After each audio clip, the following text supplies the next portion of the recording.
ready. I know this one. Boom. Match of the week, guys. What was your Hey, pick? I hope Guess what? AJ's still here because my match of the week. I've been opening my horizons to more and more wrestling, so I went back and watched Hard to Kill. Nice. That tag team match, I will remember for a very long time because I did not find. I was watching it before we went on air, and I looked at you and I said, "There's not been a dull moment in this match." Mm-mm. All four of them teams. I mean, could I? The one flaw it had, could I have went without Laredo Kid and Speedball? Probably could have set this out. Originally, I said yes, but looking back at it, you needed them two in there to keep this match just flowing perfectly. And the Grizzled Young Vets make their debut, look strong in it. Don't count the lights. Like you used the Rascals. So now not only can you build with the Rascals going further with ABC, you can build the Vets going after ABC now. It was just, to me, it was magnifique. That was my answer if you took my match of the week. Decent. What was your match of the week? This is going to be left field. Mainly because I like her so much, but Deonna Purrazzo versus Red Velvet was my match of the week. Okay. I love Deonna. I don't think there's anything wrong with her. Red Velvet is one of those up-and-comers in a very misused women's division in AEW. I love Red Velvet especially. I felt like one of my favorite matches, and it was a very, very understated match. It was a Rampage match. It was between Willow Nightingale and Red Velvet. And for some reason, like that match in particular just made Red Velvet stand out for me. And I was like,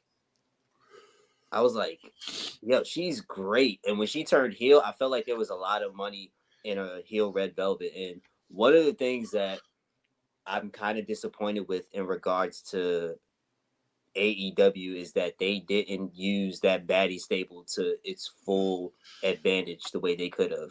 Yeah. Because I felt like you could have really built Kiera Hogan and Red Velvet as a very, very strong and formidable tag team.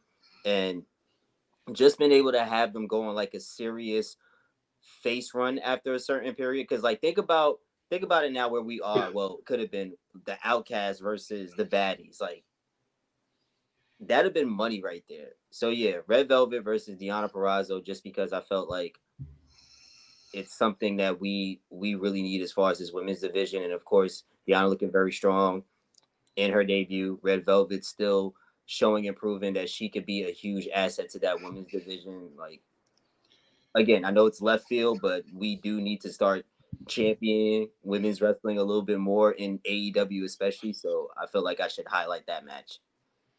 Great. Thank you for stopping by, AJ. We love you, Bubba. Thank you, AJ. That was a great pick.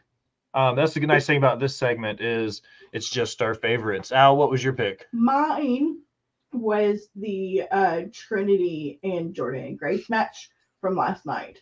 Very good one. Both ladies are freaking amazing, and they killed it. So I feel like the knockouts division sometimes doesn't get the fanfare that it deserves because it is by far the best women's division in all of professional wrestling. Second that. Tenfold agree with that, 1,000,000%. 3 women's matches. 3. Yeah. And I said this last time I was on the show. Like I felt like for so long, the knockouts division has been the best women's division in professional wrestling. And I'm talking going back to the beautiful people Gail Kim. Yeah, like it's always been booked really, really well. So the fact that, again, and I said this in the video that I made, the fact that TNA is starting to be seen as this very viable competitor again, you know, like we can start dispelling this narrative that it's just a place for WWE burnouts or people who couldn't secure an AEW spot, because at its core right now, TNA, like it's probably doing a lot of the things better than both companies that might be overlooked when you look at it under a microscope. Agreed.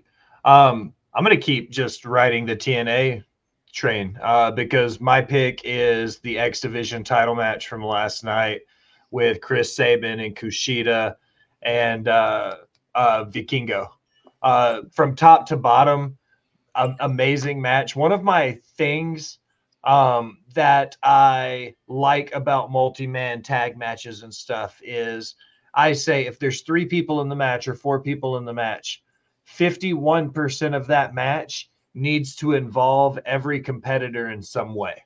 You know what I mean? If it's less than that, then it's not a triple threat match. It's a match with 3 people in it with 2 guys fighting at each point.